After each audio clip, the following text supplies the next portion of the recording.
It's a 130 odd year old dock. It was built for sailing ships, and when it was built there was no buildings.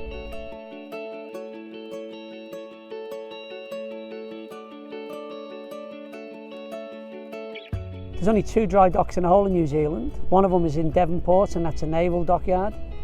Ours is a totally commercial dockyard, so we get everything from fishing boats to pile drivers to container vessels or general cargo vessels. We bring those in.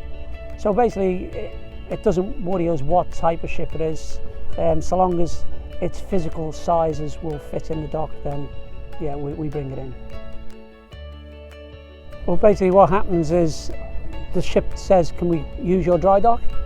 The question is then asked of, will it fit? So they'll send us some plans in hard copy. I'll check over those plans and see whether the ability there for it to fit in. Every ship that comes in, the blocks that we sit it on, the keel line blocks, alter in their height depending on the construction of the vessel. The biggest challenge about this dry dock is we work with the ships being on shores, which is props on the side of the vessel.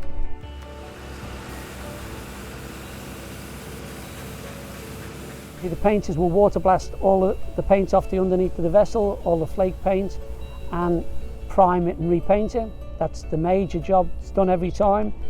The valves, every ship works on valves, cold water coming in, warm water going out. So those valves are normally all stripped down to make sure there's no problem with them. The propeller might come off, the shafts might come out. Like your car, it can be a full service or just a quick check, but they all get painted.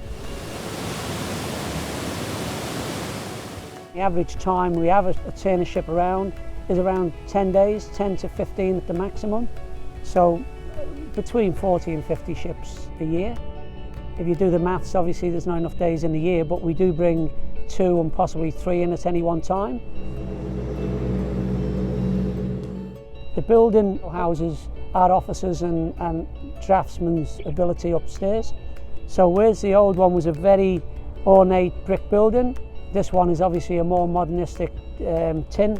It houses the pumps. The form of power has changed. It went from steam, 1926 electricity, and we've now got a gearbox with an electric motor. Well, I've got the best view because the dry dock is the best place to be, of course, from my point of view. But yeah, I can get about a 260-degree view around the inner harbour and down to the hills. Of course, that's not an advantage to me because it was built, basically finished the day I retired from full-time work. But for ongoing dock masters, it's a great facility, yeah.